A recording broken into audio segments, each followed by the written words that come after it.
नमस्कार। सरल साधना में आपका स्वागत है। पिछली वीडियो में आपने सुना कि रामचंद्र जी ने अहिल्या माता का उद्धार किया, तब उनका नाम पतित पावन पड़ा।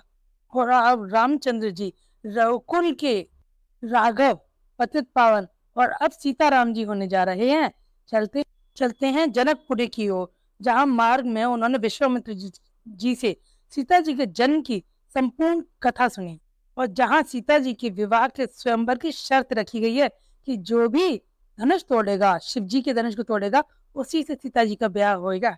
जब विश्वामित्र जी राम और लक्ष्मण को लेकर जनकपुरी में प्रवेश करने वाले थे, तभी दूतों ने जाकर संदेश दिया जनक जी को कि विश्वामित्र जी आए हैं, और उनकी यह खबर सुनकर जनक जी उनका स्वागत करने के लिए स्वयं उनके पास दौड़ चले और जाकर उन्हें विश्वामित्र जी को दंडवत प्रणाम किया। और जैसे ही उन्होंने राम लक्ष्मण जी को देखा, तो बस अपने देह की सुध बुध भूल गए। जिनका नाम विदेहराज जनक है, वे भी आज अपनी देह की सुध खोने लगे। तब उन्होंने और विश्वामित्र जी से प्रेम पूर्वक पूछा कि ये दोनों, और विशेषकर सामने वाले, तो ऐसा लगता है जैसे परब्रह्म ने नर रूप में ही जन्म ले लिया है। विश्वामित्र जी उनकी ओर चौंक कर देख कर बोले कि आपने इतनी जल्दी अनुमान भी लगा लिया। लेकिन रामचंद्र जी ने इशारा करके मना कर दिया कि आप इन्हें कुछ भी नहीं बताएंगे। तब विश्वामित्र जी ने कहा कि ये रघुकुल के राजा दशरथ के पुत्र हैं। वे यहाँ पर मेरे पास मेरी सहायता करने के लिए, मेरे यज्ञों को पूरा करवाने के लिए और तारका का वध करने के लिए मैं लेकर के आया इन्हें अपने साथ। तब जनक जी ने उनके रहने का पूरा इंतजाम किया। दूसरे दिन प्रातः उठकर रामचंद्र जी और लक्ष्मण जी मिलकर के गुरु जी की सेवा सेवा करने लगे। तब रामचंद्र जी ने लक्ष्मण जी को मन को देख करके विश्वामित्र जी से पूछा कि गुरुदेव, अगर आपकी आज्ञा हो तो मैं भ्राता लक्ष्मण को नगर दिखा लाऊं।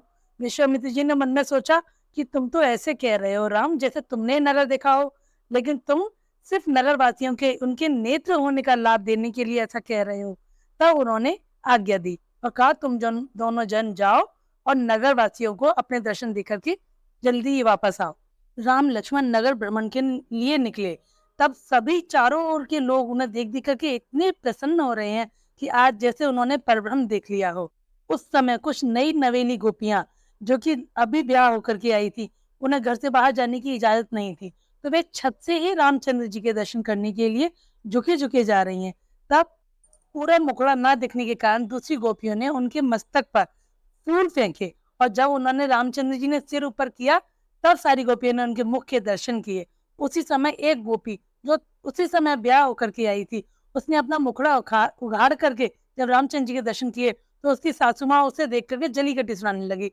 तब उस गोपी ने अपनी माता जी से कहा, माता जी, पूरे नगर बहुत ज्यादा प्रसन्न हो रहा है और बहुत सौभाग्यशाली है जो कि इन परब्रह्म के दर्शन हुए हैं, लेकिन आपके भाग्य तो बहुत ही फूटे हैं जो आप उन्हें ना देख करके मेरी तरफ देख रही हैं। और ये कह करके उसने राम दर्शन का लाभ लिया। इस प्रकार सभी नगर निवासियों ने रामचंद्र जी और लक्ष्मण जी के दर्शन प्राप्त किए और सभी बहुत प्रसन्न हुए। उसी समय जानकी वाटिका के माली से किसी ने कहा कि तुम लोग यहाँ रुके हुए हो, क्या तुम्हें परब्रह्म के दर्शन नहीं करने? तब उन्होंने कहा, माली मालिन ने दोनों ने, कि अगर हमने जानकी जी की सेवा पूर्ण मन से की है, तो रामचंद्र जी को यहाँ हमें दर्शन देने के लिए स्वयं आना पड़ेगा। और वे नहीं गए और दूसरे दिन प्रातःकाल पुनः राम दर्शन की आशा में उनकी प्रतीक्षा करने लगे। जब रामचंद्र जी ने माली के मन के भावों को जाना, तो दूसरे दिन प्रातःकाल राम और लक्ष्मण दोनों जन गुरु जी की सेवा पूजा के लिए फल चुनने के लिए जानकी वाटिका के निकट पहुंचे।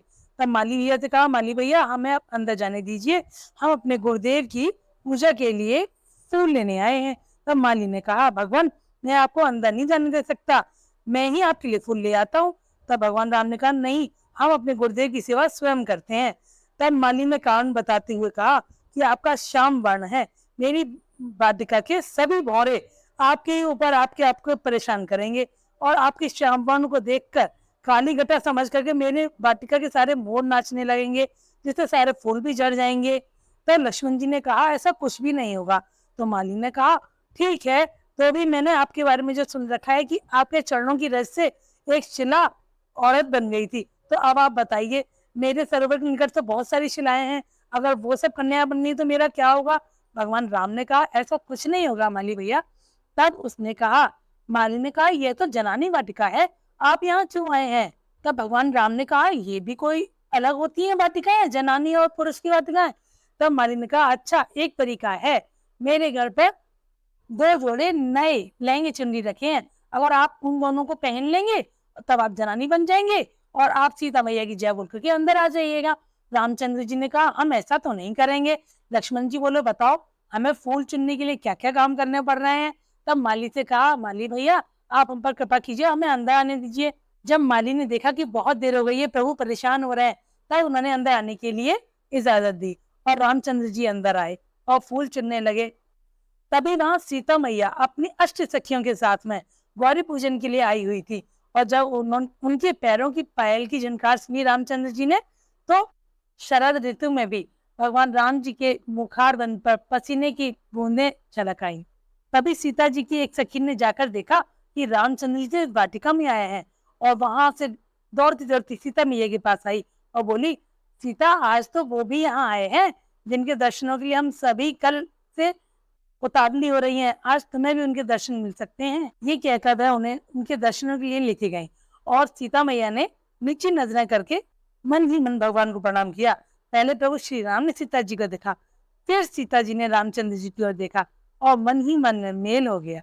तब सीता जी ने दोबारा इस प्रकार सीताराम जी के नजरों का मेल हुआ और तब सीता जी पुनः गौरा माँ के पास गई और दोबारा अपने मनोभाव को प्रकट करते हुए बोली माँ आप मेरे मन की सारी कथा पहचानती हैं, अब आप ही कहिए। तब मूर्ति गौरा माँ की मुस्कुराने लगी और माला खिसक कर सीता जी के हाथ में आ गई और इससे ये पता चला कि गौरा माँ ने भी उन्हें वरदान दिया है सीता माँ को कि यही तुम्हें वर रूप में प्राप्त होंगे सीते।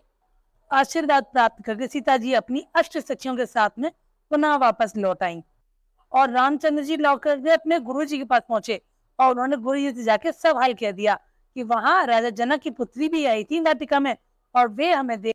जब गुरु जी ने सुना कि सीता भी वहां आई थी तब रामचंद्र जी के मनोभाव को पहचाना और उन्हें वरदान दिया कि तुम्हारे सारे मनोरथ पूर्ण हो राम।